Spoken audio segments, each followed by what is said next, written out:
தலை துண்டிக்கப்பட்ட நிலையில ஒரு மாட்டோட சிலை ஒண்ணு பல நூறு ஆண்டுகளா மண்ணுக்குள்ள புதைஞ்ச வண்ணம் இருக்கு.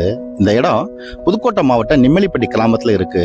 நீங்க பாக்குற அந்த மாட்டோட சிலை தலை மட்டும் வெட்டப்பட்ட நிலையில இருக்குங்க.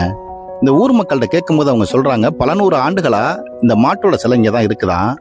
மேலும் இந்த இடத்துல எரித்தல் மூட்டு காளிங்கிற கடவுளை வழிபட்டதாகவும், அப்படி வழிபடும் போது மாடுகளை அந்த காளிக்கு பலியிட்டதாகவும் இந்த மக்கள் சொல்றாங்க.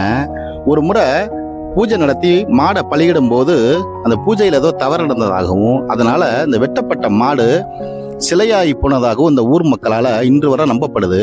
மேலும் இந்த இடத்தை சுத்தி புதையல் இருப்பதாக கூட இந்த மக்கள் பேசிக்கிட்டு இருக்காங்க. இந்த இடம் அமைதியா மனம் போல இருக்குங்க. ஆட்கள் நடமாட்டமே இல்லை. இந்த இடத்த தொல்லியலத்திலிருந்து ஆய்வு பண்ணாங்கன்னா இந்த மாட்டோட சிலையோட காலம் என்ன, இதோட வரலாறு என்னன்னு நமக்கு கிடைக்கும்.